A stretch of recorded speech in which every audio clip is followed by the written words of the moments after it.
In this segment, Stephanie Miller welcomes Charlie Pierce to the program. The two talk the latest in politics, including details of the pending debt limit deal.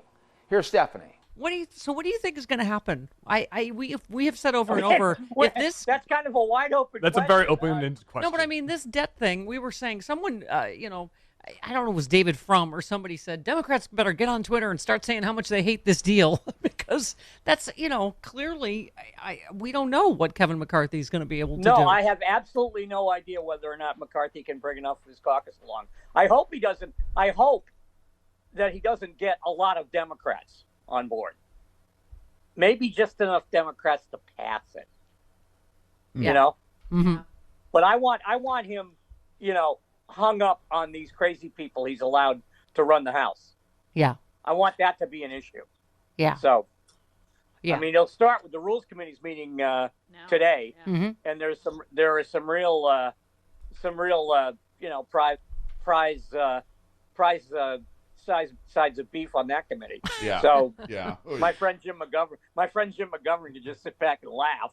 Yeah. So, well, I mean, I don't know. I mean, I am continually amazed, and I can't figure out which of these it is, but either no Republican actually understands what the debt ceiling is, yeah, or they're all determined to pretend they don't. Yeah. I mean, it doesn't have anything to do with next year's budget. Right. I was traveling, Charlie, so I didn't get to, listen to every detail of this, but I swear to God, all you do is go, oh, it's making all the right people mad. So that it must be a Biden win. And I think once again, more than mad, it's sending them into what my mother would have called hysterics. Yes. Yeah. Yeah, but I just think it's that because that has become their only governing principle is owning the libs. Mm-hmm. It's just what makes liberals mad. Yeah, I mean, or performance, performance pieces for Fox News and your next gig at Newsmax. Yeah. There's no philosophy, there's no governing philosophy there. Yeah. Well, even if McCarthy had one, he couldn't enforce it because he's in the hands of the crazy people. Yep. Yeah, no, exactly. Well, listen, I don't know if this was by accident, but listen to the president yesterday. Do you think it's time for the U.S. to get rid of the debt limit? That this is, for the reasons you just laid out?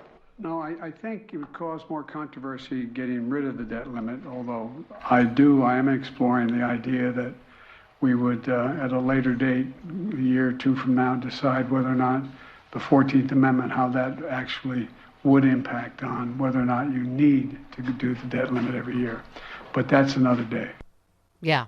I mean, you don't need the debt. You don't need the debt ceiling. No. Right. Pay your damn bills.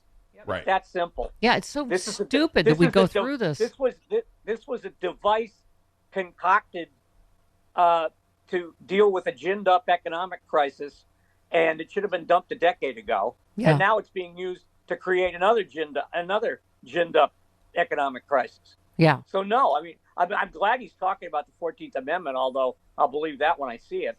But there's no point to the debt ceiling. Yeah. Do you think lemmings ever, when they're about to go off the cliff every year, go, should we do this every year, or should we maybe come up with another plan? I think they're all fully committed. I think they've made an agreement and they're sticking to it. Yeah. Now, exactly. I'm not saying they don't have second thoughts on the way down. Yeah. Because they probably do. It was a really good idea. Should have negotiated. Yeah. So we just talked about Ken Paxton. I mean, you just said it's that's the greatest story of the week. Are you kidding? You said they've accused him of everything except being on the grassy knoll. Right. You said in terms of Texas crime. It's never been a good idea for a state to have an AG who's been under indictment for nearly a decade. Yeah. But hey, Texas, boy, I don't know. I mean, that's what I kept wondering. How has this gone on this long? Yeah. He's gotten reelected. Yeah. Despite the fact that he's under indictment. Right. And now they're surprised. Now that they're surprised that once he's in office, he turned out to be a crook. Right. Alleged crook. Yeah. Yeah, but I was saying that it's just there's no amount. Do you know how much of an alleged crook you have to be to get that kind of vote from Texas Republicans? Right. Well, that's what I was reading the tweet. Someone said there's no level. you got to pretty much show up in the chamber with a mask and a gun. Yeah.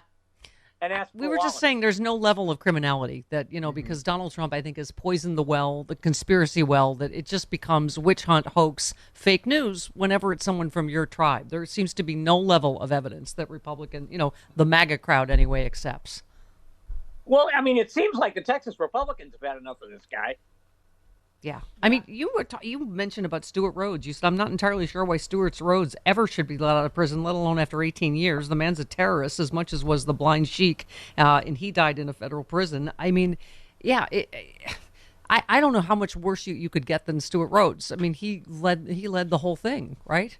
I mean, I'm glad he's going away, and I'm glad that, that the perception is that he's being, that he's gotten a stiff sentence, but I don't make any difference between him and an Islamic terrorist that we're or one of those guys that we've been holding without charges in Guantanamo since the 18th century or whatever. Since Ron DeSantis was assistant urinalysis coordinator at Gitmo. Yeah, that was one of those things, right? He was the deputy assistant executive urinalysis.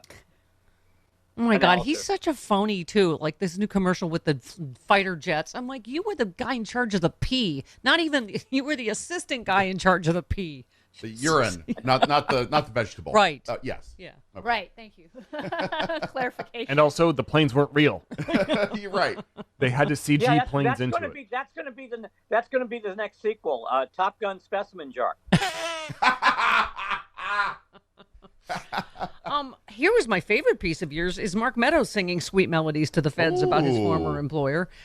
You said it's not that I find it implausible. It's the only way Meadows can keep from spending some of his golden years in the Gray Bar Hotel. A source close to Trump's legal team said Trump's lawyers have had no contact with Meadows and his teams and are in the dark about what Meadows is doing in the investigation. Yeah, he's been radio silent for quite some time, right, Jody? Yeah, that's were I on the Trump defense team, and I thank God every day that I'm not. I'd be worried about the fact that we're not hearing anything from this guy. Yeah. And apparently nobody knows where he is. Yeah. Well, yeah, you said I'm going to hold I fire. think he's in a Motel 6 in Virginia watching Spectrodine a lot and talking to the prosecutors for a couple hours every day, but that's just me. Yeah. You said I'm going to hold fire till there's something more solid than what amounts to an aside in an account of how Meadows is still a power broker in the insane crazy caucus. However, if that speculation turns out to be true, I'm going to be the least surprised person in the universe. I mean, the latest story today is, Evan Corcoran saying he was steered away from where the really good classified stuff was at Mar-a-Lago. I mean, so they're, he's involved in the commission of a crime. Jim Paratori? What's his name? Had to quit probably because now he's a witness to obstruction. I mean, that's how these dominoes are going to fall, isn't it? Yeah, there was an office door at Mar-a-Lago that said really important classified documents. No classified documents in here at all. Authorized personnel only. Yeah. I mean, that's the thing. It seems like at a certain point, the crime fraud exception applies to all of Trump's lawyers because in this case, I wouldn't call the crime fraud exception an exception.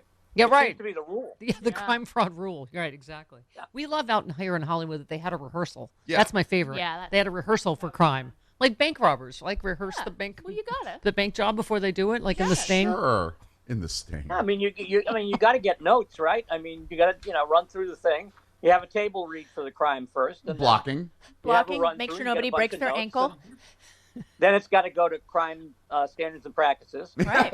And you get network notes. Yes, the suits come down and give you notes. Exactly. As I once asked in a USC theater production, but what's my motivation to move over there? The director said, because that's where the light will be.